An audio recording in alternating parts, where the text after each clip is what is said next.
გამარჯობა. გამოიწერეთ ჩემი არხი ჯაბათ ყემალაძე, მკურნალი ექიმი. დასვით რაც შეიძლება მეტი ლაიქი, მომწერეთ კომენტარებში საინტერესო აზრები, კითხვები.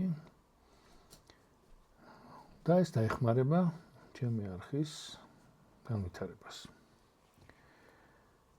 დღევანდელი თემა არის კუჭნაწლავის დისბიოზი. დისბაქტერიოზი კუჭნაწლავში. სანამ ადამიანი დაიბადება, სანამ იწყება მშობიარობა, ნაყოფი აკეთებს ყლუფს და ხლაპავს სითხეს, რომელშიც მწიფდებოდა.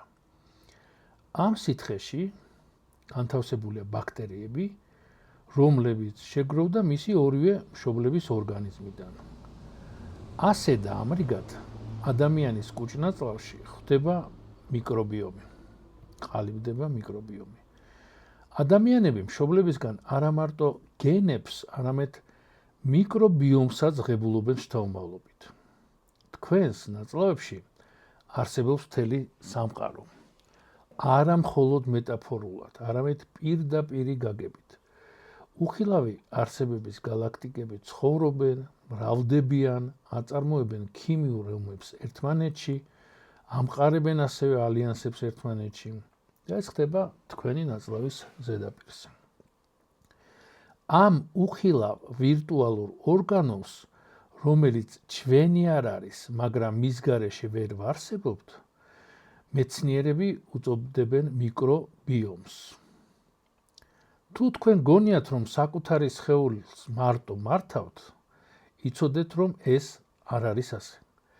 თქვენს ორგანიზმში ბაქტერიული უჯრედების რაოდენობა ტოლია ან აღემატება თქვენი საკუთარი უჯრედების რაოდენობას. მაგრამ ნამდვილი სიურპრიზი არა მიკრობიომის უჯრედების რაოდენობაშია, არამედ მათი სახეობების მრავალფეროვნებაშია, ანუ ინსტრუქციების რაოდენობაში. ჩვენი მიკრობულ თანამგზავრებს გენეტიკურ მასალაში 20 მილიონზე მეტი გენი გააჩნიათ. შეადარეთ ეს ჩვენი საკუთარი დნმ-ის სულ რაღაც 25,000 გენს. გამოდის, რომ გენეტიკური თვალსაზრისით ჩვენ 90-ჯერ მეტად მიკრობიომის მიკრობების ინსტრუქციების შემსრულებლები ვართ. ეს შთამბეჭდავი ფაქტია. ჩვენი ადამიანური გენომი მცირედი კუნძულია მიკრობული სიცოცხლის ოკეანეში, რომელსაც ჩვენ ნაწლავებში ვატარებთ. დაიმახსოვრეთ. თქვენ რო გონიათ, რომ თქვენ გიყვართ ხურმა მაგალითად, ან კარალიოკი. ეს თქვენ არ გიყვართ. ეს ჭირდება იმ მიკრობებს, რომლებიც გაბატონებული არიან იმ მომენტში, ყველაზე მეტად თქვენს ორგანიზმში. მას ვინ არიან ეს უხილავი მეზობლები? მიკრობიომი არ არის მიკრობების შემთხვევითი ნაკრები. ეს არის ურთულესი საზოგადოება, რომელშიც შედის არა მხოლოდ ბაქტერიები, არამედ არქეები, ვირუსები, მათ შორის ბაქტერიოფაგები, რომლებიც ბაქტერიებზე ნადირობენ და კლავენ, ასევე სოკოები და უმარტივესი პარაზიტები. ისინი განაწილებულები არიან მთელი საჭმლის მომნელებელ ტრაქტში, მაგრამ მათი ნამდვილი მეგაპოლისი მსხვილი ნაწლავია. აქ ჟანგბადის სრული არარსებობის პირობებში ხდება მიკრობული სიცოცხლის ნამდვილი ზეიმი. სასარგებლო ბიფიდობაქტერიები და ლაქტობაცილები, რომლებზეც რეკლამები ასე ხშირად საუბრობენ, მხოლოდ მცირე ცნობილი ოჯახია ამ უზარმაზარი და მრავალფეროვანი მოსახლეობიდან. მას რატომ უნდა მასპინძლობდეთ და ვუვლიდეთ ამ ნაწლავურ მეგა ზოოპარკს? აღმოჩნდა, რომ ეს ტრილიონობით მოიჯარე არ არის პარაზიტი, არამედ ჩვენი საიმედო სიმბიონტი, პარტნიორია. ჩვენ მათ ვუზიარებთ სითბოს და საჭმელს, ხოლო ისინი ჩვენთვის ასრულებენ სამუშაოს, რომლის შესრულებას ჩვენი საკუთარი უჯრედებით ვერ ვახერხებთ. მონელება და ვიტამინები. ჩვენმა ორგანიზმმა არ იცის, როგორ მოინელოს მცენარეული ბოჭკოების გარკვეული სახეობები. ამას ჩვენთვის ბაქტერიები აკეთებენ. ისინი ინელებენ ბოჭკოს, აწარმოებენ ცხიმოვან მჟავებს, რომელთაგან მთავარი ბუტირატია. ბუტირატი არის ენერგიის ძირითადი წყარო ჩვენს ნაწლავის უჯრედებისთვის. ის ამაგრებს მის კედელს და აქვს ანთების საწინააღმდეგო მოქმედება. გარდა ამისა, ჩვენი მიკრობები ჩვენთვის აწარმოებენ სიცოცხლისთვის აუცილებელ ვიტამინებს, მაგალითად ვიტამინ K-ს, რომელიც აუცილებელია სისხლის შედედებისთვის და ვიტამინ B ჯგუფის მთელ რიგს. ისინი ასევე აწარმოებენ ჩვენ უჯრედებში პათოლოგიური მიტოქონდრიების დასახოცად საჭირო უროლიტინ A-ს, რაც უჯრედის ფუნქციონირებას, ახალგაზრდობას განაპირობებს, რაც უფრო ნაკლებია პათოლოგიური მიტოქონდრია, მით უფრო მეტი ენერგიის წარმოება შეუძლია უჯრედს, მით უფრო ჯანმრთელი აქვს სოვილი და ორგანო და ადამიანი. იმუნური სისტემის ვარჯიში. მიკრობიომი არის ჩვენი იმუნური სისტემის მთავარი მწვრთნელი. დაბადებიდანვე მილიარდობით უვნებელი ბაქტერიის წინაშე დგომით, იმუნური უჯრედები სწავლობენ განასხვავონ საკუთარი უცხოსგან. მათ ესმით, რომ არ არის საჭირო უვნებელი ჭხირების და ბაქტერიების დახოცვა, მაგრამ უნდა იყვნენ მზად ნამდვილი პათოგენის, მაგალითად სალმონელას წინაშე. ამ მუდმივი ვარჯიშის გარეშე, საკუთარი უცხოსგან განსხვავების გარეშე, ჩვენი იმუნური სისტემა ან ხდება ზედმეტად აგრესიული, რაც იწვევს ალერგიებს, ალერგოს, უფრო სწორად და მერე ალერგიულ რეაქციებს, აუტოიმუნურ დაავადებებს და იმის იქით უკვე ფსიქოზი და სიმსივნეა. ან პირიქით ძალიან სუსტდება და საერთოდ აღარ პას უმეტეს ადამიანს სხვა შორის ეს დასუსტებული იმუნური სისტემა აქვს, რომლის დაძაბვაც იწვევს უარესს, ანუ ალერგიებს, ალერგოზებს, აუტოიმუნურ დაავადებებს, არ შეიძლება დასუსტებული იმუნური სისტემის დაძაბვა და გადაძაბვა, იმიტომ რომ ეს პირდაპირი გზა არის სიმსივნისკენ. შემდეგ, ტერიტორიის დაცვა. სასარგებლო მიკრობები მუდმივ ცივ ომს აწარმოებენ მავნე მიკრობებთან. ისინი იკავებენ ყველა თავისუფალ ადგილს ნაწლავის კედელზე და მოიხმარენ ყველა ხელმისაწვდო საკვებ ნივთიერებას. არ ტოვებენ რესურსებს მტრებისთვის. უფრო მეტიც, მათი ბევრი სახეობა საკუთარ ბუნებრივ ანტიბიოტიკს, ბაქტერიოციდულს გამოყოფს, რაც ახშობს მავნე პათოგენური მიკრობების ზრდას. შემდეგ, კავშირი ტვინთან. არსებობს ღერძი ნაწლავი ტვინი. ეს ბოლო წლების ყველაზე საოცარი აღმოჩენაა. თქვენი ნაწლავი და ტვინი მუდმივად კავშირში ერთმანეთთან, მუდმივად ახლოსაა ერთმანეთთან. ნერვუს ვაგუს და სიგნალური მოლეკულების მეშვეობით ხდება დღე-ღამის განმავლობაში ასეთი კავშირი. სეროტონინის დაახლოებით 90% შეგახსენებთ ეს ბედნიერების ჰორმონია, წარმოიქმნება არა თავში და ვიცით კი არა, არამედ ნაწლავში. და სწორედ ნაწლავის ბაქტერიები ასრულებენ გადამწყვეტ როლს. გამოიყოს თუ არა სეროტონინი ნაწლავის კედლიდან სისხლში. ანუ ნაწლავური ბაქტერიები წყვიტავენ, წაახალისონ თუ არა ადამიანი მის რომელიმე საქციელში. კიდე ერთხელ შეგახსენებთ, რომ მიკრობები განაპირობებენ ადამიანის საქციელს და ჩვევებს თითქმის 90%-ით. ერთ-ერთი მექანიზმი სეროტონინის გამოყოფა.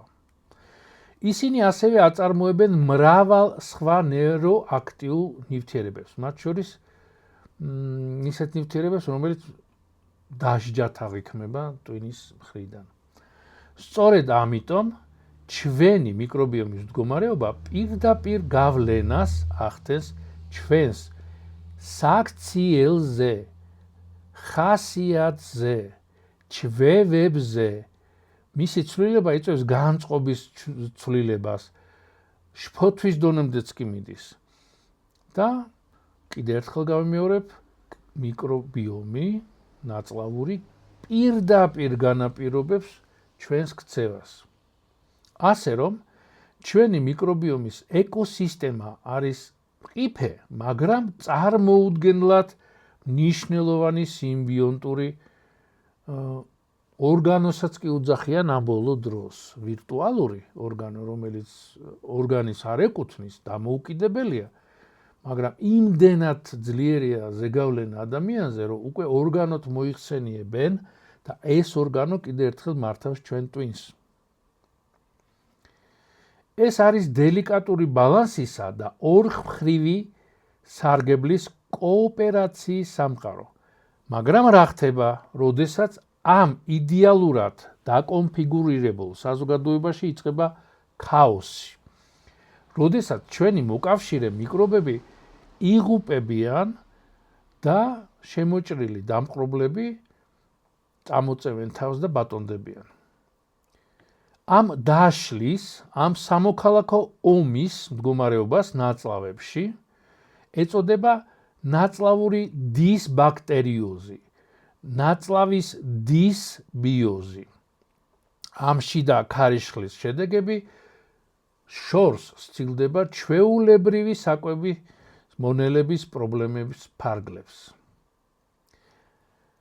თუ ჩვენი შიდა მიკრობული სამყარო ასეთი მნიშვნელოვანია, მაშინ რა ხდება, როცა მასში ხდება ჩავარდნა, როცა ეს ბალანსი ირღვევა.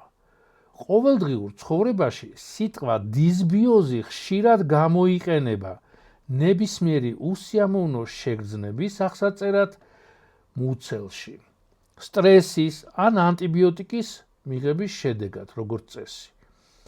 ბევრი წარმოიდგენს მას, როგორც უბრალოდ კარგი ლაქტობაცილების ნაკლებობას, რომლის გამოსწორებაც პრობიოტიკის მიღებით შეიძლება, მაგრამ მეცნიერებმა აღმოაჩინეს და დაამტკიცეს უფრო რთული და მასშტაბური სურათი, როცა ირღვევა ბალანსი ნაწლავებში.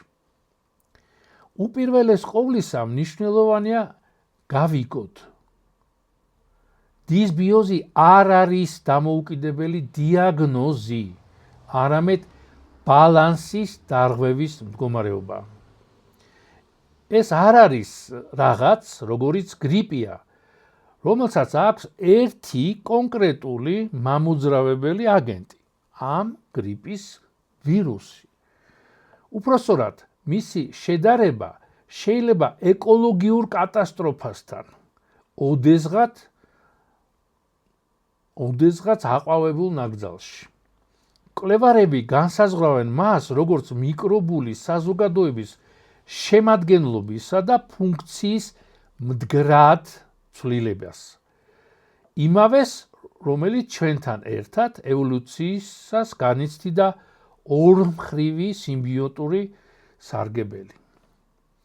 დისბიოზის არსის გასაგებად, მოდით განვიხილოთ სამი ძირითადი ტიპის დარღვევა, რომელიც შეიძლება მოხდეს ჩვენს შიდა მიკროსამყაროში, ნაწლავურ მიკრობიომში. მრავალფეროვნების დაკარგვა. როდესაც მთელი და ბევრი სახეობები ქრება, ჯანსაღი მიკრობიომი განსაცვიფრებელია თავისი მრავალფეროვნებით. და ეს არის ათასობით სახეობის ბაქტერია, რომელთაგანაც თითოეული სახეობა ასრულებს თავის უნიკალურ როლს. წარმოიდგინეთ მკვრივი, მრავალდონიანი ტყე, ბალახი, ბუჩქი, ხე, სადაც არის როგორც მაღალი მუხები, ასევე ბუჩქები, ბალახი, ხავსი. ისინი ყველა ერთმანეთის სიცოცხლის დამხმარე საშუალებაა. მხარს უჭერენ ერთმანეთს და ქმნიან მდგრად ეკოსისტემას. დისბიოზი იწყება მაშინ, როდესაც ამ ტყის გაჩეხვა იწყება. მთელი სახეობების მიკროორგანიზმები ქრება და მათთან ერთად თანდათან იკარგება ის ფუნქციებიც, რომელსაც ისინი ასრულებდნენ. მიკრობიომის მრავალფეროვნების შემცირება არის ერთ-ერთი ყველაზე შემაშფოთებელი ნიშანი, რომელსაც მეცნიერები აკავშირებენ მრავალ, შეიძლება ითქვას პრაქტიკულად ყველა ქრონიკულ დაავადებასთან, ჭარბწონასთან, ნაწლავის გადაგვარებასთან, ქრონიკულ ანთებასთან და ასე შემდეგ. სადავო მოიჯარეების ზედმეტი ზრდა ნებისმიერ საზოგადოებაში არის საკუთარი ანტისოციალური ელემენტები. პირობითად პათოგენური მიკრობები. ნორმალურ პირობებში მათ საგულდაგულოდ აკონტროლებს დომინანტური სასარგებლო ბაქტერიები.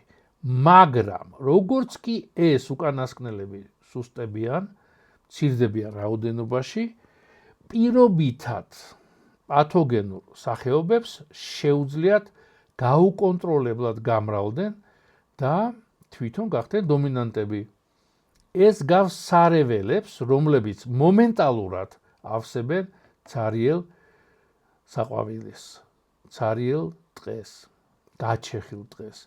მაგალითად, ნაწლავური ჩხილი, ზოგიერთი შტამი ან კლეფსილას ზოგიერთი შტამი მცირე რაოდენობით უვნებელია, მაგრამ ზედმეტი ზრდის დროს შეიძლება გახდეს პრობლემების წყარო, იწვევს ანთებას და ხელს უშლის დანარჩენ სასარგებლო მიკრობებს გამრავლდნენ და იყვნენ დომინანტები.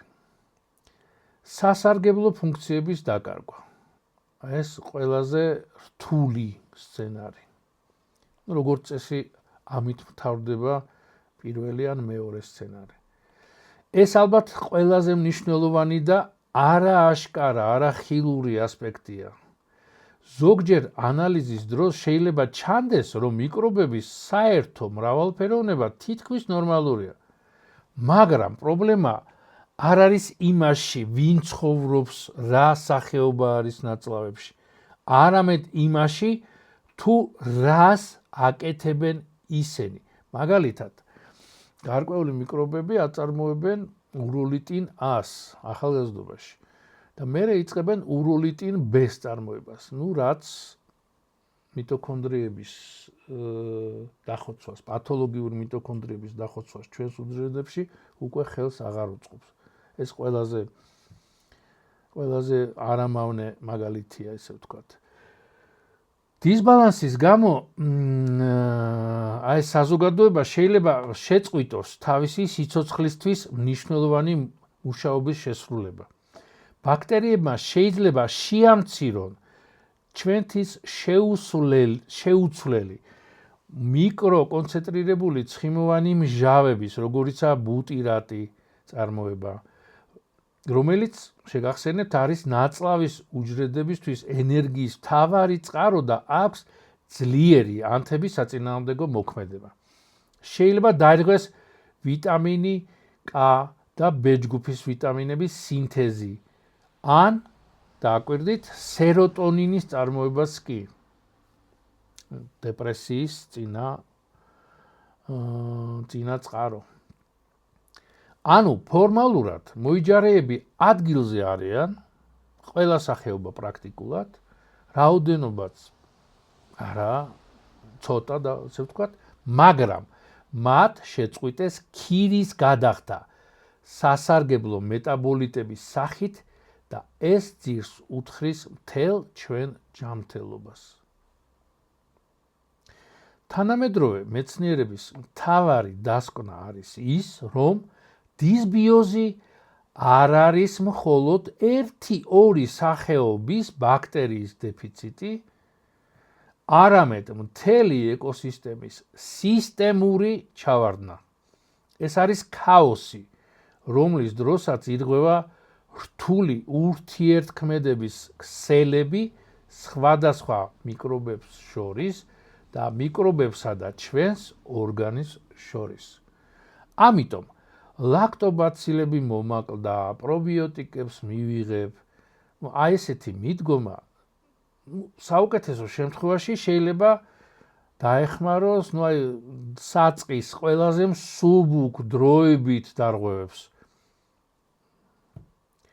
ნამდვილი დისბიოზის აღდგენა იგივეა, რაც ისეთივე ტყის ხელახლა გაშენება რამდენი დრო უნდა. 100 საუკუნე არ უნდა, მაგრამ რამოდენიმე წელი ნამდვილად უნდა. ამ ტყის აღდგენა, რომელიც გაიჩეხა. ეს არის რთული და გრძელვადიანი პროცესი, რომელიც მოითხოვს მთელი ეკოლოგიური გარემოს, ანუ პირველ რიგში ჩვენი კვების და ცხოვრების წესის შეცვლას. გავარკვიეთ, რომ დისბიოზი არის ეკოლოგიური კატასტროფა ჩვენს შიგნით ნაწლავებში. მაგრამ რა ან ვინ იწვევს მას? გამოდის, რომ ჩვენს შიდა მიკროსამყაროს ბევრი მტერი ჰყავს და მათი უმრავლესობა თანამედროვე ცხოვრების წესის ნაყოფია. ანტიბიოტიკები ადამიანის ერთ-ერთი უდიდესი აღმოჩენაა ნამდვილად, რომელმაც მილიონობით და შეიძლება მილიარდობით სიცოცხლე გადაარჩინა. მაგრამ ამ მედალს აქვს მეორე მხარეც, ბნელი მხარეც. პრობლემა ის არის, რომ თანამედროვე ანტიბიოტიკების უმეტესობა მოქმედებს ვრცელი დაბომბვის პრინციპით. პროტოკოლური მედიცინა კლიენტის სიამოვნებისთვის ვრცელ დაბომბვას აკეთებს, რომ 1-10-ზე მოქმედებს, რომ 1-100-ზე მოქმედებს, რომ 1 რაღაც შედეგი მიაღწიოს, რომელიც კლიენტს, მათ ხო პაციენტი არ ყავთ პროტოკოლურ მედიცინას, კლიენტი კმაყოფილი იყოს რაღაცა დროით. ისინი ვერ ახერხებენ მხოლოდ დაავადების გამომწვევი ბაქტერიის მიზნობრივად. მაგალითად, ფილტვის ანთების გამომწვევის განადგურებას. ისინი ყველას კლავენ განურჩევლად, როგორც უცხოს, ასევე საკუთარს. ფართო სპექტრის ანტიბიოტიკების კურსმა შეიძლება მიკრობიომის მრავალფეროვნება 30%-ით, დაფიქრდით, 30%-ით, ან მეტითაც კი შეამციროს და მისი აღდგენა შესაძლებელი ხდება თვეების, წლების განმავლობაში. წარმოიდგინეთ, ერთი რაღაცა თანამედროვე ანტიბიოტიკის მიღება, თვეები და წლები მერე უნდა აღადგინო ნაწლავების მიკრობიომი. პირის ღრუს, შარცასქესოზსა და სწორნაწლავშიც ხდება იგივე, მაგრამ ნაწლავური მაინც პირველია, ხო? მიკრობიომი. სწორედ ანტიბიოტიკოთერაპიის შემდეგ ხშირად ჩნდება სიცარიელე ვაკუუმი, რომელიც პირობითად პათოგენური მიკრობები ავსებენ ხოლმე და იწვევენ, მაგალითად, ანტიბიოტიკებთან დაკავშირებით პრობლემებს ნაწლავებში, როგორც ფაღარაც, ისე შეკრულობას. ასევე მრავლდება სოკოვანი და მიკოპლაზმური ინფექციებიც, კლეპსილაც სხვათა შორის. თუ ანტიბიოტიკები არის კატასტროფა, არასწორად დანიშნული ანტიბიოტიკები არის კატასტროფა, მაშინ თანამედროვე კვების რაციონი არის ნელი მოქმედების შხამი მიკრობიომის ბიომისთვის. ანუ ანტიბიოტიკები უცებ იწვევენ კატასტროფას, თანამედროვე კვება კი თანდათან და შეუმჩნევლად. სამი ძირითადი პრობლემა ამასთან დაკავშირებით. დახვეწილი, ეგრეთ წოდებული ჩატე შაქრებისა და დამუშავებული პროდუქტების ჭარბი რაოდენობა. მარტივი შაქრები არის იდეალური საკვები ანთების გამომწვევი და პირობითად პათოგენური ბაქტერიებისთვის. ისინი ასტიმულირებენ მათ ზრდას და გამრავლებას, ხოლო ბოჭკოვანებით მოსარგებლე სასარგებლო ბაქტერიების სახეობები რჩებიან საჭმელის გარეშე. ასევე ბოჭკოვანი საკვების ნაკლებობა. ეს ბოსტნეულია, ხილია, მარცვლეულია და პარკოსნები. ეს არის ჩვენს ყველაზე ღირებული, ჩვენთვის ყველასთვის ღირებული ბაქტერიების ძირითადი საკვები. მათ გარეშე, ამ საკვების გარეშე, ისინი შიმშილობენ, წყვეტენ სასარგებლო, მოკლედ კონცენტრირებულ ცხიმოვანი მჟავებს, მაგალითად ბუტირატის წარმოებას და ნელ-ნელა ქრებიან. ეგრეთ წოდებული დასავლური დიეტა, ღარიბი ბოჭკოვანებით და დიდარი ფრუქტოზით, დიდარი კონსერვანტებით არის პირდაპირი გზა მიკრობიომის გაღარებებისკენ. ჩვენი ყოველდღიური ცხოვრება მიკრობიომზე ზემოქმედებს, არა მხოლოდ საკვებით, არამედ ნერვული სისტემის მეშვეობითაც. ქრონიკული სტრესი, ცნობილი ღერძი, ნაწლავი ტვინი მუშაობს ორივე მიმართულებით. ანუ ნაწლავიდან ტვინში და ტვინიდან ნაწლავში. სტრესი აქტივირებს ჰორმონებს, როგორიცაა კორტისოლი, კორტისოლის გამოყოფას და ეს ცვლის ნაწლავის პერისტალტიკას და მის სეკრეტების შემადგენლობას. იქნება არახელსაყრელი გარემო სასარგებლო ბაქტერიებისთვის და ეს ყველაფერი ხელს უწყობს მავნე ზრდას. საქმე იმაშია, რომ სტრესი ზოგადი სიტყვა და უფრო დავაკონკრეტოთ. ტვინი არის ორგანო, სადაც დადის ნერვული იმპულსები ნეირონებზე. ერთხელ თუ წარმოიქმნა ნეირონზე იმპულსი, ის მუდმივად იმოძრავებს. მარტივად დასანახია, რომ დროთა განმავლობაში იმპულსების რაოდენობა იმდენია, რომ ტვინი ხო სასრულია იმუნური სისტემის არ იყოს, ხო?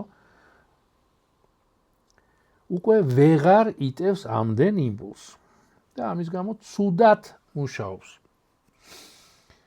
და ერთადერთი გზა, რომ ეს გეშტალტები, ანუ დაუსრულებელი საქმეები დავარქვათ, ეს მუდმივი წრეზე იმპულსის ტრიალი, რომელიც უკვე საჭირო აღარ არის. ერთადერთი გზა ეს არის იმპულსი გაიტანო კუნთში. მიხდით ხო, ანუ ფიზიკური კულტურა თანამედროვე ცხოვრებაში სახელმწიფოს დონეზე, სისტემურ დონეზე მოისპო პრაქტიკულად ყველგან საქართველოშიც და ადამიანი განწირულია ტვინის დალპობისკენ, მანამდე დისბიოზი და ტანჯვაწამება და ასე შემდეგ. აფთიაქი. ხო, არ დაგვავიწყდეს. ხო და აი ესეთი მდგომარეობა ძალიან და შეიძლება ითქვას უფრო მეტად უკვე ვიდრე ყვება მოქმედებს დისბიოზზე ნაწლავებში. ამიტომაც გასაგებია, საჭიროა სწორი ფიზიკური ვარჯიში, კუნთებს უფრო გაწელვა უყვართ ვიდრე მოჭივა, ანუ შტანგები. აქვე მაგას კულტურისტები, ხო, აი რაღაც მსგავსი სიმძიმეების წევა და კუნთების დაყენება. ანუ ეს გარეგნულად იძლევა ვითომ რომ ძლიერია, თორე ნამდვილი ძალა არის სწორ ვარჯიშში, გაწელვებში, გიმნასტიკაში, დღის მეორე ნახევარში. ახალ გაღვიძებულზე არანაირი ფიზიკური აქტივობა. ასევე ძილისეც მოქმედებს ეს ყველაფერი. ეს ტვინის ესეთი გადატვირთვა დაუსრულებელი გეშტალტებით. ნამდვილი გეშტალტებით ის კი არა რომ დადიან და რაღაცებს ბუდავენ. დაუსრულებელი მოძრაობით წრეზე ამ იმპულსების მოქმედებს არა მარტო ცხადში გათიშული რო ადამიანი და აი არეული აქვს ყველაფერი გონზე არა არამედ ძილზეც ძილის ნაკლებობა არის უმოძრაობის შედეგი ცირკადული რითმების დარღვევა მაგალითად ღამის თვალში მუშაობა ან გვიანდაძინება ესეც გარდა იმისა რომ ზედმეტ იმპულსები დადიან აბნევს ამ ცირკადულ რითმებს ტვინში და ასევე ეს აისახება ბაქტერიებზეც რომელთაც საკუთარი დღიური აქტივობის რითმები აქვთ ხო ფიზიკური აქტივობის ნაკლებობა თავის მხრივ დაკავშირებულია მიკრობიოტის მრავალფეროვნების შემცირებასთან და ეს უტყუარად დამტკიცებულია მეცნიერების მიერ. ასევე წამლები, რომლებიც შექმნილია დასახმარებლად, შეიძლება დარტყმა მიაყენონ მიკრობიომს. მაგალითად, პროტონის პომპის ინჰიბიტორები, ეგრეთ წოდებული, პოპულარული საშუალება კუჭის მჟავიანობის შესამცირებლად. ისინი უხსნიან ამით კუჭის სიმჟავიანობის დაქვეითებით ჭიშკარს იმ ბაქტერიებს, რომლებიც ნორმალურ პირობებში კუჭის წვენის სიმჟავიანობას ვერ გადალახავდნენ. აი ამან შეიძლება გამოიწვიოს ბაქტერიული ზრდა წვრილნაწლავში ოღონდ პირობითად არაპათოგენური მიკრობების და აი მიკრობების რომელიც აი შეაღწიეს კუჭის დაბალი სიმჟავიანობის გამო ნაწლავებში. ასევე არასტეროიდული ანთებისაწინააღმდეგო პრეპარატებიც, ტკივილგამაყუჩებლებიც, როგორც დიკლოფენაკია მაგალითად, ხო? შეიძლება დააზიანონ ნაწლავის ლორწოვანი გარსი და ამით გამოიწვიონ ანთება და ეგრეთ წოდებული მეორადი დისბიოზი.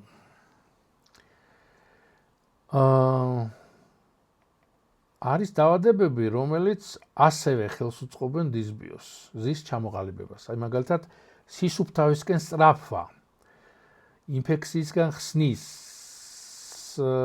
საშუალება, რა თქმა უნდა, მაგრამ ბავშვობაში ზედმეტი სტერილობა შეიძლება ძვირი დაუჯდეს ბავშვს.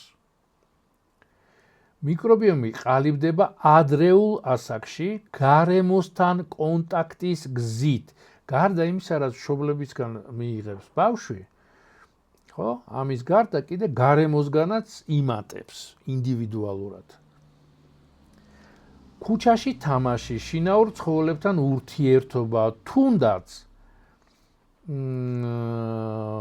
თუნდაც დატალახიანება რამოდენიმე წუთით, ხო? აი ეს საშუალება, რომ ბავშვმა მიიღოს გარემოდან დროულად მიიღოს და არა დასრულ ასაკში, როცა უკვე ჩამოყალიბებულია იმუნური სისტემა, მიიღოს ის მიკრობები, რომელთაც მე მთელი ცხოვრება მოუწევს ცხოვრება.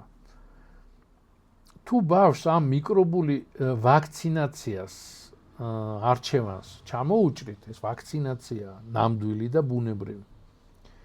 მისი იმუნური სისტემა ვერ ისწავლის სწორად განასხვავოს მეგობარი მტერისგან. ეს გაზრდის ალერგოზულ განწყობას, ასთმის განვითარების რისკს და დისბიოზის განვითარებას მომავალში. როგორც ვხედავთ, ომი ჩვენს ნაწლავებში მრავალ ფრონტზე მიმდინარეობს, მაგრამ მტრის სახის ცოდნა ჩვენ უკვე შეიარაღებულს გვქნის, ხო? და შეგვიძლია შევიმუშაოთ ეფექტური თავდაცვის სტრატეგია, რომელზეც უკვე ეხლა გადავალთ ამაზე. როდესაც ჩვენს ნაწლავებში იწყება ქაოსი, მიკრობიომში იწყება ქაოსი, სხეული იძლევა უბედურების სიგნალებს. ზოგიერთი მათგანი აშკარაა, ხილულია და პირდაპირ მიუთითებს კუჭ ნაწლავის ტრაქტზე. სხვა სიგნალები უფრო ფარულია და ისეთი სიმპტომებია, რომელსაც ერთის შეხედვით ნაწლავთან არანაირი კავშირი არ გააჩნია. აი სწორედ ეს არააშკარა სიგნალები ყველაზე ხშირად რჩება ყურადღების გარეშე, მაშინ, როდესაც ნამდვილი მიზეზი, დისბიოზი აგრძელებს ჯანმრთელობისთვის ძირის თხრას. აი ეს სიმპტომები პირდაპირ შედეგია იმისა, რომ მონელების და შეწოვის პროცესები დაირღვა. აირები, ტკივილი მუცელში, დისბიოზის დროს საკვების მონელება არის გართულებული, რაც ლპობას იწვევს და ეს უკვე მეტეორებს, აირებს აგროვებს ნაწლავებში. ნახშირწყლები, რომლებიც არ ითვისება წვრილ ნაწლავებში, ხდება ბაქტერიებისთვის კარგი საკვები, პირობითად არაპათოგენური ბაქტერიებისთვის, რომელიც ამ პირობებში უკვე ხდებიან მავნე პათოგენები. აი ამ ინტენსიური დუღილის პროცესში გამოიყოფა დიდი რაოდენობით აირი, რაც იწვევს ლორწოს, აირებს და დისკომფორტს. შეგახსენებთ, რომ ისეთი საკვები, მაგალითად, როგორც ხილია, თუ დღის პირველ ნახევარში მიიღეთ, მისი დუღილი ნაკლებად შემაწუხებელი იქნება ორგანიზმისთვის, მაგრამ დღის მეორე ნახევარში სერიოზულად ღამე თუ მოხდა დუღილი, სერიოზულად დააზიანებს ჯანმრთელობას. იცით, რომ მაჭარი კლავს, ხო? არასტაბილური კუჭში გასვლა, მაგალითად, აი დღე გამოშვებით, თუ გადის ადამიანი, კიდე კუჭში, კიდე არაუშავს, მაგრამ თუ 3 დღე ვერ გავიდა კუჭში, უკვე სერიოზული პრობლემაა. ზოგიერთი მიკრობი აწარმოებს ნივთიერებებს, რომლებიც აფერხებენ კუჭში გასვლას. ან პირიქით აჩქარებენ და იწვევენ ფაღარათს. სხვები პირიქით ანელებენ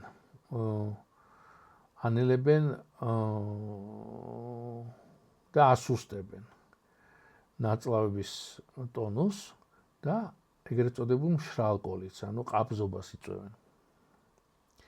აი ეს დისბალანსი ასევე არღვევს ძალიან მნიშვნელოვანია ნაწლავებიდან წყლის შეწოვას, რაც ასევე დამატებით მოქმედებს კუჭში გასვლაზე. ზოგიერთი პროდუქტების აუტანლობა ბევრ ადამიანს არ აქვს დადგენილი თავისთვის. ეს განსაკუთრებით ხშირად ეხება ისეთ პროდუქტებს, რომელიც კონცენტრირებულია.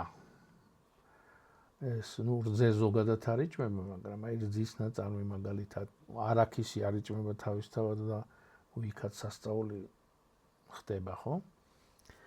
დისბიოზის დროს ორგანიზმმა შეიძლება ვერ მოახერხოს გაუმკლავდეს კაზეინს, არაქისის ან თუნდაც პალმის ზეთის, აი და ესეთ ცხიმებს, ხო? და ვერ მოახერხოს რაღაცა უყოს ამ შხამებს, ხო? და ისინი ხდებიან საკვები აირის წარმომქმნელ ბაქტერიებისთვის, ლპობის ბაქტერიებისთვის და ესეც დამატებით ამძიმებს დისბიოზს. არააშკარა სიმპტომები, აი ყველაზე მნიშვნელოვანი სიმპტომებია, რომელიც აჩვენებს თუ რამდენად ღრმად არის დაკავშირებული სხვათა შორის მიკრობიომი მთელ ორგანიზმთან. კავშირი ტვინთან. შეშფოთებული ნაწლავს ეძახიან უკვე ამ ბოლო დროს. დისბიოზის დროს ირღვევა ძირითადი ნეიროტრანსმიტერების წარმოება. ტვინის ნეირონებისთვის აუცილებელი სიგნალური მოლეკულების წარმოება. სეროტონინის კიდევ ერთხელ გავიხსენოთ, დაახლოებით 90% ბედნიერების ჰორმონის 90% წარმოიქმნება ნაწლავში ბაქტერიების მონაწილეობით. როდესაც ეს პროცესი ირღვევა, ამას შეუძლია პირდაპირი გავლენა მოახდინოს განწყობაზე. გამოიწვიოს შფოთვა და დეპრესიაც კი.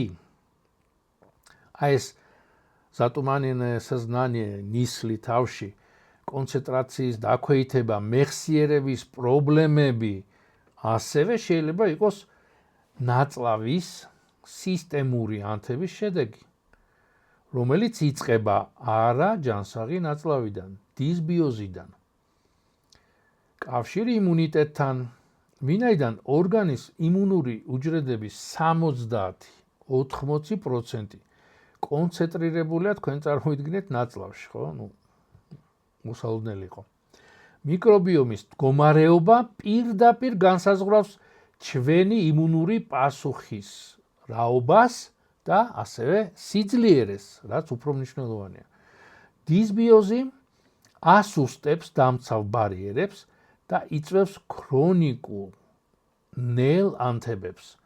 ეს შეიძლება გამოიხატოს ხშირი გაციების, ალერგოზის, ალერგიული რეაქციების სახით და შეიძლება იყოს ერთ-ერთი გამომწვევი მიზეზი აუტოიმუნური დაავადებების, მაგალითად კრონის დაავადებების ან წყლულოვანი კოლიტის. კანი არის ნაწლავების სარკე. კანის მდგომარეობა მჭიდროდ არის დაკავშირებული მიკრობიოტის მდგომარეობასთან.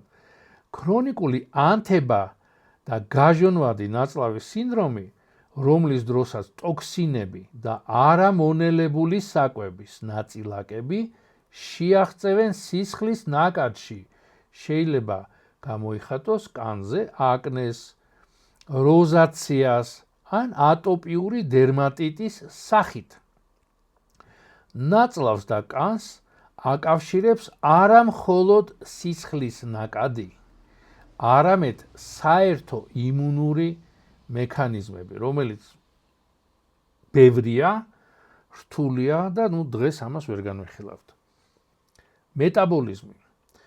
ჩვენი ბაქტერიები აქტიურად მონაწილეობენ კალორიების მოპოვებაში საკვებიდან და არეგულირებენ ენერგეტიკულ მეტაბოლიზმს. დისბიოზი დამახასიათებელია ჭარბი წონის მქონე ადამიანებისთვის. ხდის მიკრობიომს უფრო ეფექტურს ენერგიის კალორიების მოპოვებაში იმავე პორციის საკვებიდან, რაც ხელს უწყობს წონის მომატებას.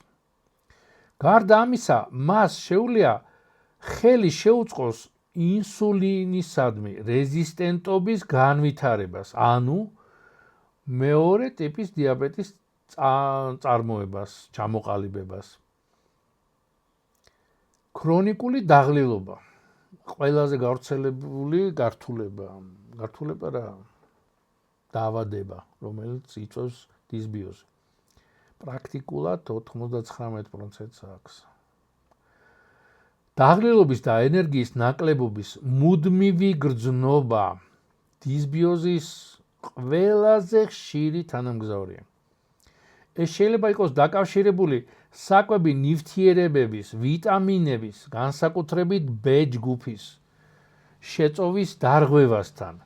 ასევე ამასთან ნაწლავში წარმოებული ანთების მოლეკულები პირდაპირ გავლენას ახდენენ ტვინის იმ ცენტრებზე, რომლებიც პასუხისმგებლები არიან ენერგიულობაზე და მოტივირებულობაზე. მარტივად შხამია და მოწამლული ადამიანი რა თქმა უნდა იქნება დაღლილი და არამოტივირებული. ამრიგად, თუ დიდი ხანია გაწუხებთ აუხსნელი პროტოკოლური მედიცინის მუშაკების მხრიდან დაღლილობა, დეპრესიული განწყობა, ხშირი გაციება, კანის პრობლემები, ჭარბი წონა შესაძლოა და დიდი ალბათობით პრობლემის ფესვი იმაში არ არის, სადაც ეძებთ თქვენ და პროტოკოლური მედიცინა. არამედ ფუძე პრობლემის არის მიკრობიომის დარღვევებში, ბალანსის დარღვევებში, დისბიოზში. თუ მოკლევადიანი დისბიოზი შეიძლება შევადაროთ მცირე აჯანყებას შორეულ პროვინციაში სადღაც.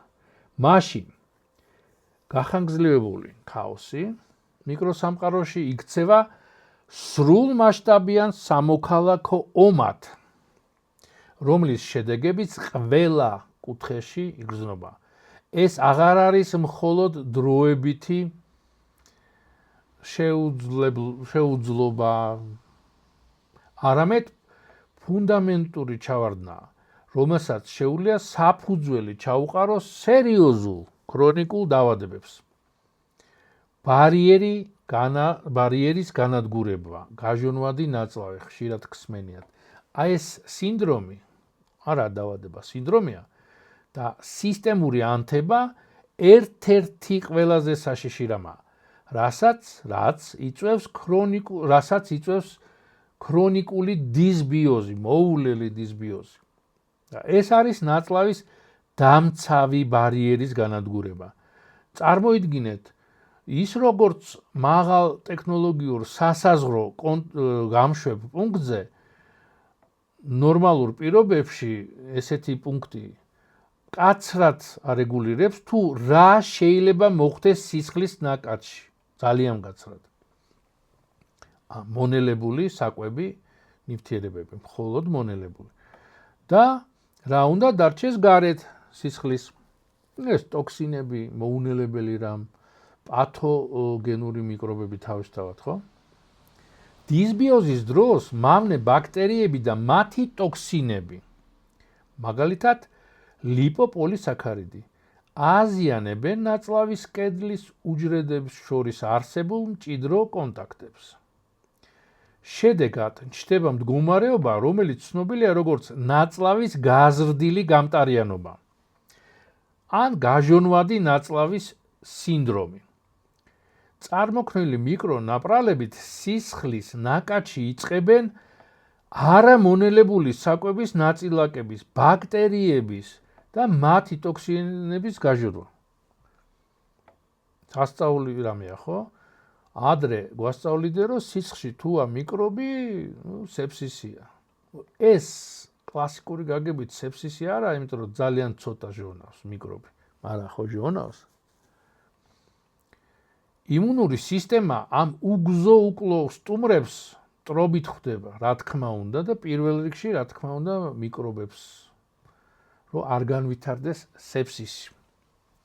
ის იწყებს ფართომასშტაბიან ანთებით რეაქციას, მაგრამ ვინაიდან ასეთი გაჟონვა მუდმივია, ყოველდღიურია, ანთებაც ხდება ქრონიკული. ეს აღარ არის ლოკალური ანთება ნაწლავებში, არამედ ეს უკვე მთელ ორგანიზმში მოდებული ცეცხლია.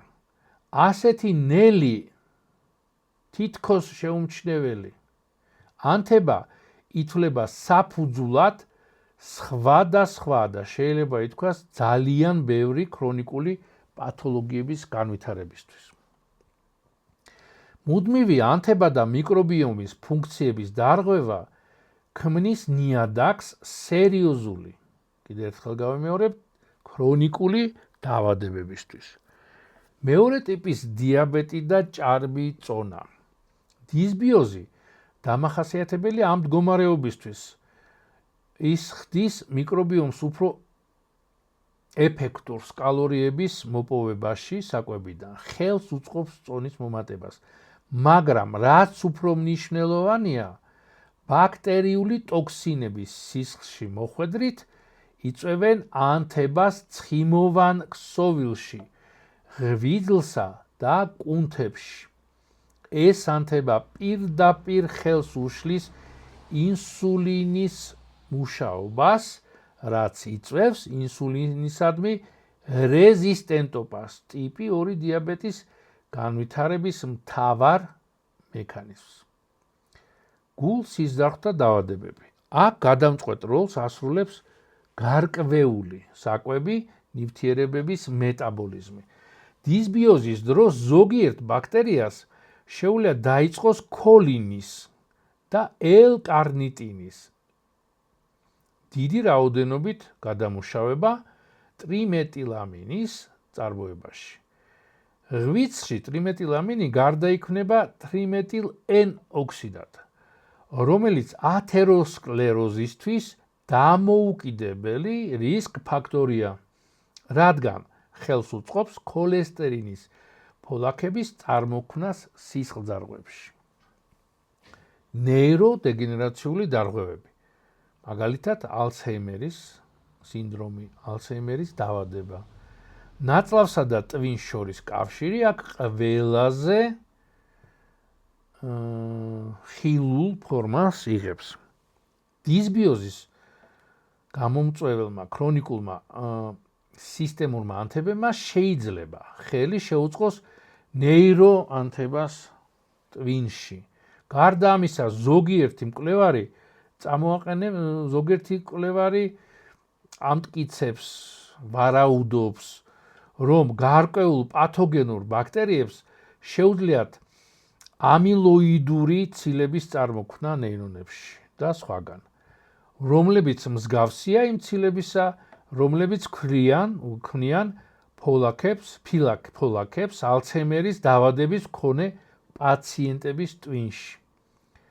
ტერმინი ტიპი 3 დიაბეტის ალცჰეიმერის დაავადება სულ უფრო ხშირად ისმის სამეცნიერო წრეებში, რაც ხაზგასმით აღნიშნავს ნაწლავის პოტენციურ როლს ამ დაავადების პათოგენეზში.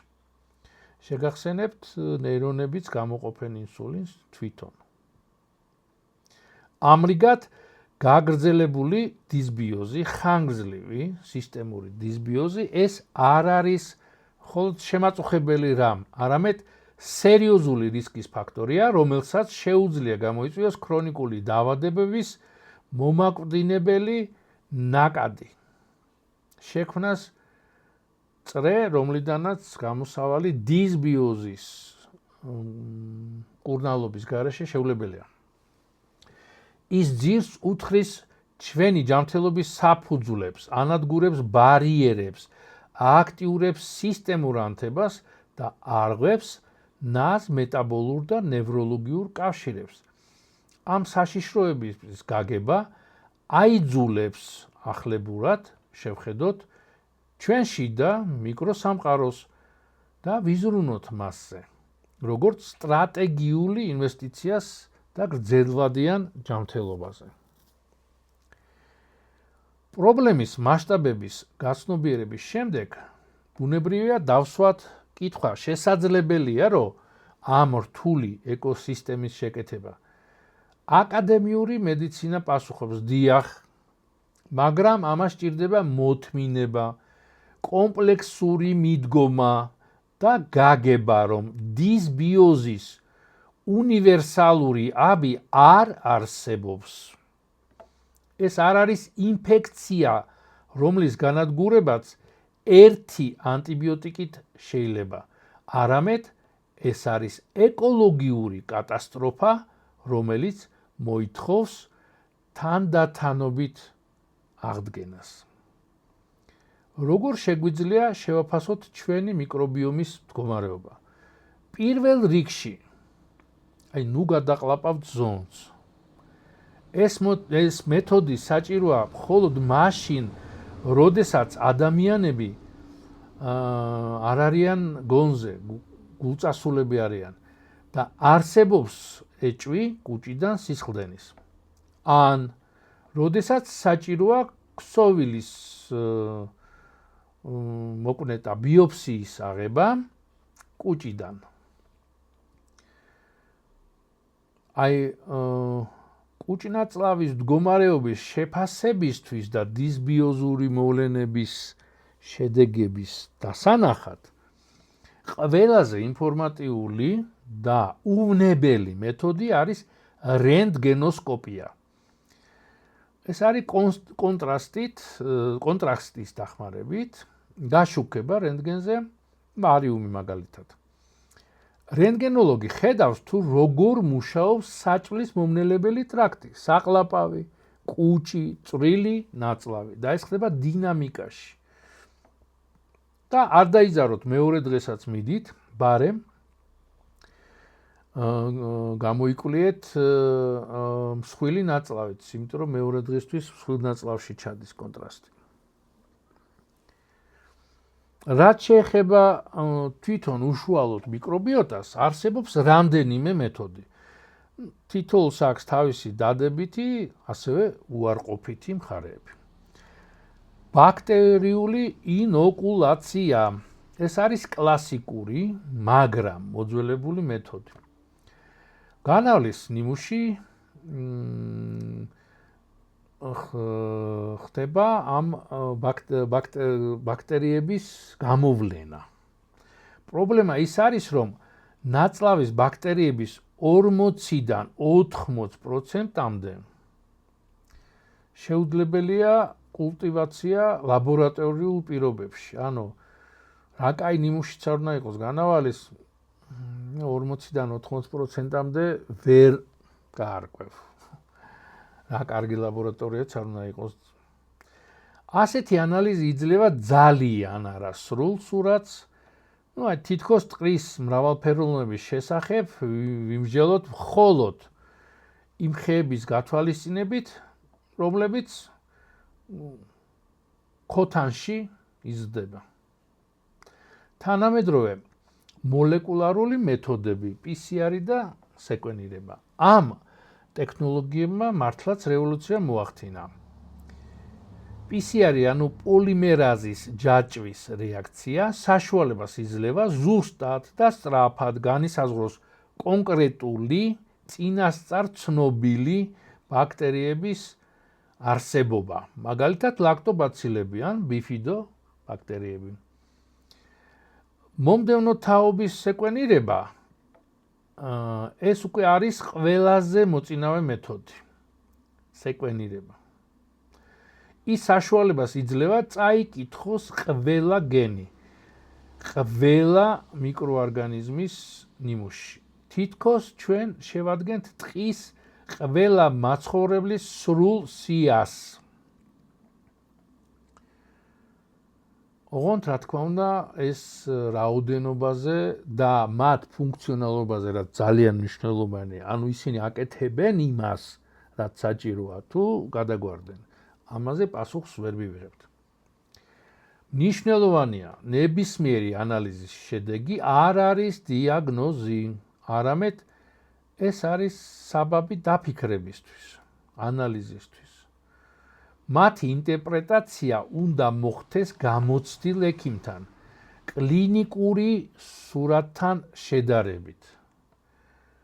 თვითნებური გაშიფრვა და მასზე დაფუძნებული პრობიოტიკების ყიდვა ხშირად უსარგებლოა და შეიძლება ზიანიც კი მოგაყენოთ. აღდგენის სამი საყრდენი. გადატვირთვის სტრატეგია. მივედით პრაქტიკულ ნაწილამდე. მიკრობიომის აღდგენა არ არის ჯადოსნური აბის მიღება, არამედ სიცოცხლის წესის შეცვლა, ცხოვრების წესის გარდაქმნა. ძირითადი ინსტრუმენტები შეიძლება დაიყოს სამ ჯგუფად. პირველი, რა თქმა უნდა, სწორი კვება. მიაწოდეთ საკვები კარგ ბაქტერიებს. სწორი კვება არის მთავარი და ყველაზე ძლიერი ინსტრუმენტი. ჩვენ შეგვიძლია პირდაპირ მოქმედოთ მიკრობიოტაზე, მის შემადგენლობაზე და მის ფუნქციონალურობაზე, ანუ გადავიყვანოთ სწორ ცხოვრების წესზე ის მიკრობებიც კი. პრობიოტიკები. ეს არის საკვები სასარგებლო ბაქტერიებისთვის, ძირითადად ეს არის ბოჭკოვანები, რომლებიც არ ინელება ჩვენს ორგანიზმში, მაგრამ ემსახურება როგორც შესანიშნავი საკვები ჩვენი მიკრობებისთვის, რომელიც სიმბიოზში არიან ჩვენთან. მიზანია რომ ისინი მუშაობდნენ სწორი მიმართულებით და გამრავლდნენ. ამისთვის სასურველია მივიღოთ აქტივირებული ხორბალი, ხორბლის ნალეწი ფაფის სახით. სწორი კვების მიერ ნებადართული ბოსტნეული. სწორი კვების სია პირველ კომენტარში იქნება, გადმოტვირთეთ. ნიგოზი, ნუში, რაც უფრო მრავალფეროვანია თქვენი მცენარეული რაციონი, მით უფრო მდიდარია თქვენი მიკრობიომი. ფერმენტირებული პროდუქტები. ეს მხარდაჭერი დესანტი ეგრეთ წოდებული. მაგალითად მჟავე კიტრი, მჟავე მწვანელობიო, მჟავე პატისონი, ყაბაყი, უნდა არაპასტერიზირებული. ისინი არ ჩერდებიან ნაწლავში მუდამ, მათ მიკრობებიც რაც თან ახლავთ, ანუ კოლონიზაციას არ ახდენენ, მაგრამ შეუძლიათ დროებით დაეხმარონ ნაწლავში ყოფი მუდმივად ბაქტერიებს დაეხმარონ, ჩაახშონ მავნე ბაქტერიების გამრავლება, ხარი დაუჭირონ სასარგებლოს. პრობიოტიკები და პრებიოტიკები, დესანტი და სასუქი. პრობიოტიკები ეს არის სიცოცხლის უნარიანი მიკროორგანიზმები, რომელთაც სარგებელი მოაქვს, თუ ის ადეკვატური რაოდენობით ხდება მათი მიღება. ეს არ არის პანაცეა, არამედ მხოლოდ მხარდაჭერის ჯარებია. მათი ეფექტურობა დიდად არ არის დამოკიდებული შტამზე და მიღების წესზე. მაგალითად, ლაქტობაცილებისა და საქარომიცეტების ზოგიერთმა შტამმა კარგად დაამტკიცა, რომ ანტიბიოტიკებთან დაკავშირებული დიარეას პრევენციას უკეთებენ, მაგალითად. მაგრამ პრობიოტიკი, რომელშიც აი შემთხვევით იყიდით და რაღაც არამიზნობრივად, შეიძლება აღმოჩნდეს უსარგებლო და მეტიც ზიანიც მოგიტანოთ. პრებიოტიკები დანამატებში, ინულინი, ოლიგოფრუქტოზა, ფსილიუმი, ეს არის კონცენტრირებული სასუქი თქვენი მიკროფლორისთვის. ისინი შეიძლება იყოს ძალიან ეფექტური, მაგრამ მათი მიღება თანდათანობით უნდა მოხდეს, რათა არ გამოიწვიოს ლორწოს და უამრავი სხვა რამის წარმოება. დაბალი დოზიდან მეტი დოზისკენ. უკიდურეს შემთხვევაში ხდება დღეს უკვე ისეა დისბიოზი გავრცელებული და ისეთი მძიმე ფორმებითა, რომ უკიდურეს შემთხვევაში ხდება მთელი ეკოსისტემის გადარგვა. რბილად ვიტყვი ახლა ამას. ყველაზე მძიმე სიტუაციებში, როდესაც სტანდარტული მეთოდები არ მუშაობს, არსებობს რადიკალური მეთოდი, ფეკალური მიკრობიოტის ტრანსპლანტაცია. მარტივად რო ვთქვათ, განავალის აბებში შეფუთვა და ჩაყლაპვა. არ ვიცი ხა არ შემხვედრია ცხოვრებაში ესეთი მძიმე, მაგრამ წერედ რო არის ხოლმე. მხოლოდ უმძიმე შემთხვევაში, ხო? ეს არის პროცედურა, რომლის დროსაც ჯამრთელი დონორის მიკრობიომი გადაეცემა პაციენტს ნაწლავში. არსებითად, ეს არის მთელი დაბალანსებული ეკოსისტემის გადანერგვა. რომელიც ხელს უწყობს პათოლოგიური მიკრობების დათრგუნვას და წესრიგის აღდგენას. აი ესეთი ტრანსპლანტაცია არის ნათელი მტკიცებულება იმისა, რომ დაავადების მიზეზი შეიძლება იყოს დარღვეული მიკრობიომი, ხოლო მისი მკურნალობა მიკრობიომის აღდგენა. ამრიგად, სისტემის გადატვირთვა შეუძლებელია. წარმატების გასაღები არ არის ჯადოსნური საშუალების ძიებაში, არამედ ხელსაყრელი პირობების თანმიმდევრულ და გრძელვადიან შექმნაში, ჩვენს შიდა მოკავშირეების სასიცოცხლოდ. ეს არის ინვესტიცია ჯანმრთელობაში, რომელიც მრავალჯერ დაგეხმარებათ და ამიტომაც დიდხანს უნდა გახსოვდეთ, რა ფასია მისი დარღვევა, რა ჯდება და გამომწვევ მიზეზებს უნდა ერიდოთ.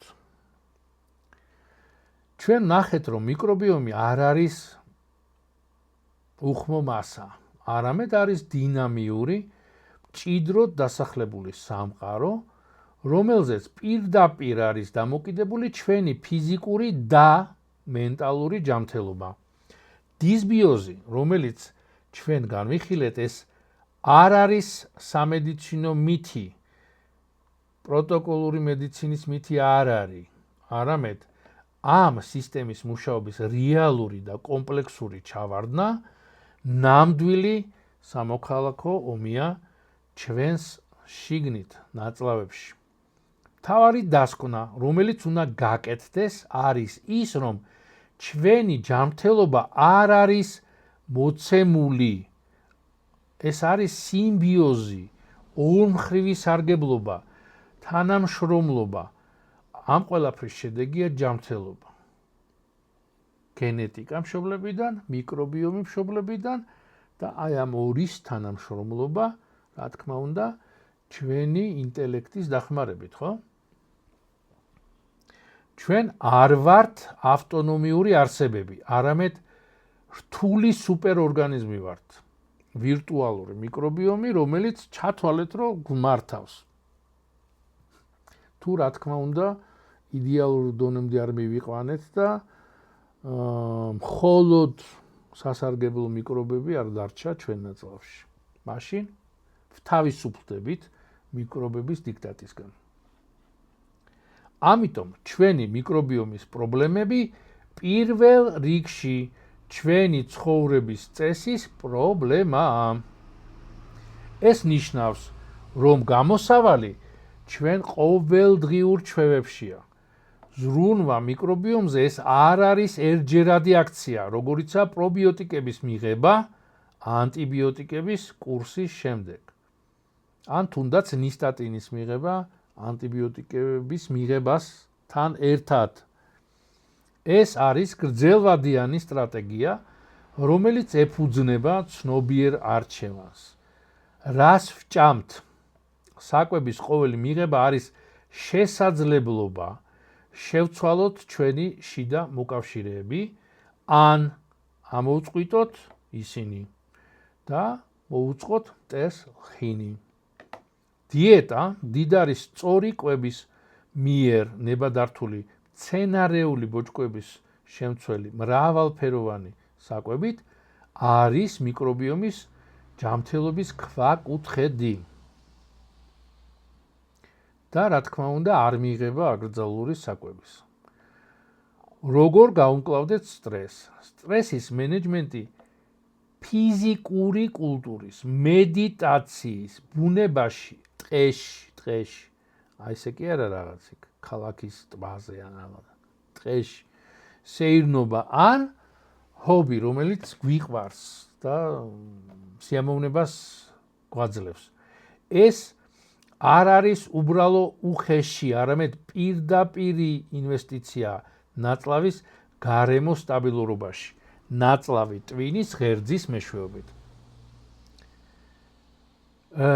რეგულარული ფიზიკური აქტივობა არის კიდევ ერთი დადასტურებული ფაქტორი, რომელიც დადებითად მოქმედებს მიკრობულის საზოგადოების მრავალფეროვნებაზე და შეგახსენებთ ეს არის ზედმეტი იმპულსების ტვინიდან კუნთებამდე მიტანა, ანუ ვარჯიში უნდა იყოს სწორი და არა სიმძიმეების, ესე ვთქვათ, აწევა-დაწევა. რამდენად, ხო, სხვა შორის ცეკვაც, რო იცოდეთ, ცეკვა. ანუ ყველა ფიზიკურ ვარჯიშს, სწორ ვარჯიშს თან უნდა ახდეს ამის გაცნობიერება და უნდა ახდეს გრძნობა. არ არის გრძნობა, არის ვარჯიშად. ასე რომ ცეკვაც, ლათინო ამერიკული, ხო? უფრო.